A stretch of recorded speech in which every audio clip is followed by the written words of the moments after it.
दहेज हत्या। दहेज हत्या एक गंभीर अपराध है जिसके तहत पति या उसके परिवार द्वारा शादी के बाद किसी महिला की मृत्यु दहेज के लिए की जाती है। इसे आईपीसी की धारा 304 बी, जो अब बीएनएस की धारा 80 है, के तहत दंडनीय अपराध माना जाता है। दहेज हत्या एक ऐसा अपराध है जिसमें किसी महिला को दहेज की मांग पूरी न होने पर या दहेज के विवाद के कारण मार दिया जाता है या आत्महत्या करने के लिए मजबूर किया जाता है।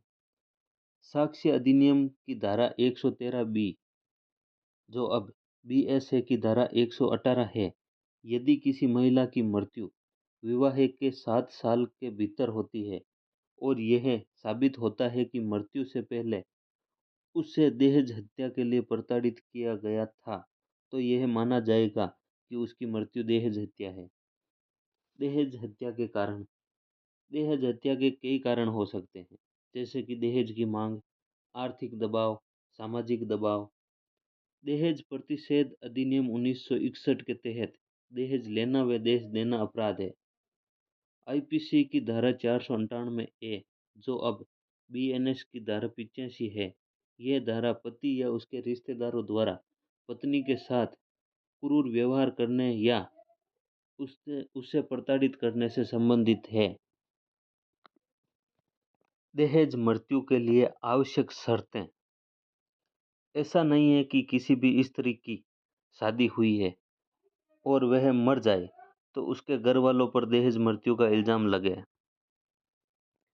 ऐसा नहीं होता है। उसमें कुछ शर्तें दी गई है।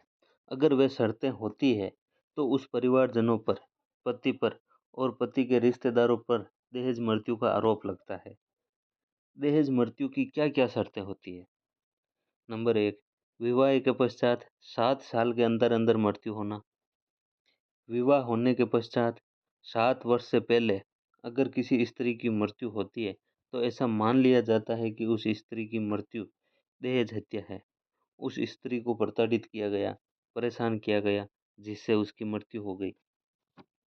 शादी के बाद उस लड़की से या उसके माता पिता से पति या पति के रिश्तेदारों द्वारा दहेज की मांग करना या दहेज के लिए उस लड़की को मारना पीटना, शारीरिक या मानसिक रूप से उसे दुखी करना, परेशान करना, जिससे उसकी मृत्यु हो जाए। अगर किसी लड़की को ससुराल में अप्राकृतिक तरह से मृत्यु हो जाती है, जैसे करंट लगने से, चोट लगने से या फांसी से या जल में डूबने से मृत्यु हो जाती है, तो वह अप्राकृतिक मृत्यु है। अगर लड़की की मृत्यु किसी बीमारी से होती है तो वह प्राकृतिक मृत्यु मानी जाती है और ऐसे में कोई दहेज हत्या का आरोपी नहीं माना जाता है।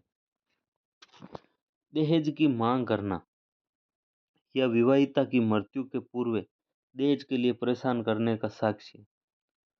अगर कोई ऐसा सबूत मिलता है जिससे यह पता चलता है कि विवाहिता के साथ अत्याचार, मारपीट, क्रूरता हुई है, तो ससुराल पक्ष के लोगों को दहेज हत्या के लिए दोषी ठहराया जा सकता है और ऐसा सबूत साक्ष्य के रूप में मान्य होगा। साक्ष्य न मिलने पर ससुराल पक्ष को दोषी नहीं ठहराया जा सकता। परिस्थितियां भी साक्ष्य मानी जाती है, जैसे किसी विवाहिता को एसिड डालकर या जलाकर या फांसी लगाकर मार दिया जाता है या मर जाती है तो ससुराल पक्ष दोषी ठहराया जा सकता है।